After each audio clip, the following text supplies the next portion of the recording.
Powerful indeed. Congresswoman Nicole Malliotakis, Republican from New York, joins me now. Congresswoman, next week, President Biden travels to the city, New York City. He's going to meet with the mayor, Eric Adams. They're going to discuss the rise in gun violence in the city. It seems like the president is going to blame guns for this violent crime.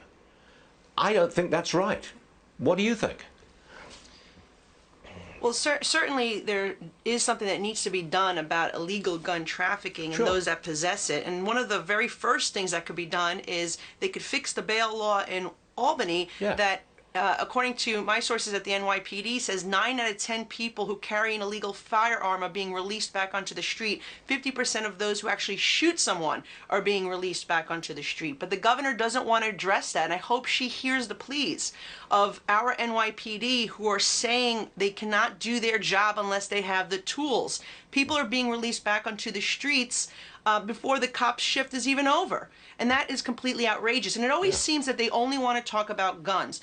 They don't want to talk about the person who's being pushed in front of the subway. What about the person who's being robbed or assaulted or burglarized? These are all crimes. These are, we have to protect all victims of crime. But time and again, they want to go after those who are who are not committing the crime. They want to attack those who are the victims of crimes instead of going after those who are the perpetrators of crimes. Now, the president is speaking in Pennsylvania today, but 2 top Democrats will not be in attendance. They don't want the photo op with the president. When Mr. Biden comes to New York City next week, do you think that AOC will show up and be in attendance? Or Senator Schumer? I mean, are top Democrats going to want to be seen with President Biden in crime-ridden New York?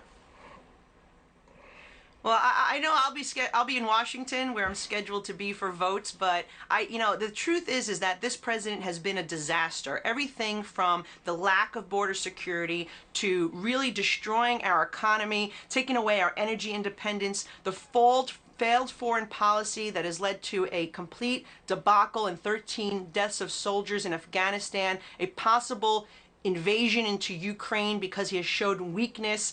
Everything across the board has been a failure by this administration. And quite frankly, we've worked very hard to stop the Build Back Better disaster and some of the anti-police measures in Washington, attempts to pack the court and other things. Thankfully, or else it'd be a lot worse. But I don't see how anyone would want to stand in pride with this president of the United States who has really made the quality of life and everything so unaffordable in our country, including not addressing issues like the supply chain and labor shortage as well. One more thing. I know you've just introduced the Crime Doesn't Fly bill. It would ban TSA agents from allowing migrants to use arrest warrants to get on planes. But I hate to say this, Congresswoman, but it's not going to pass. Nothing ever gets done, does it? Well, look, I think 1 year from today, we will be able to pass that bill when we take back the House. Think about how outrageous this is in a post-9/11 world, where the 9/11 Commission 20 years ago warned us that we need to scrutinize individuals more, not less. And here you have those who are in the country illegally showing an arrest warrant or a deportation warrant to board a plane instead of ID, when you know you have terrorists who are crossing the border. You know that Panama stopped Al-Qaeda operatives from moving toward the United States. Ever gets done. When we are being warned, we are being warned by intelligence as well that we could be open for an attack, and they're doing this. I'm glad you're trying. We will get it done next year. Okay, I look forward to it. Congresswoman Malliotakis, it's thanks very much sense. for being here. We have to get it done. It's ridiculous. Thank you, Congresswoman. Thank Appreciate you being here, always. Some fans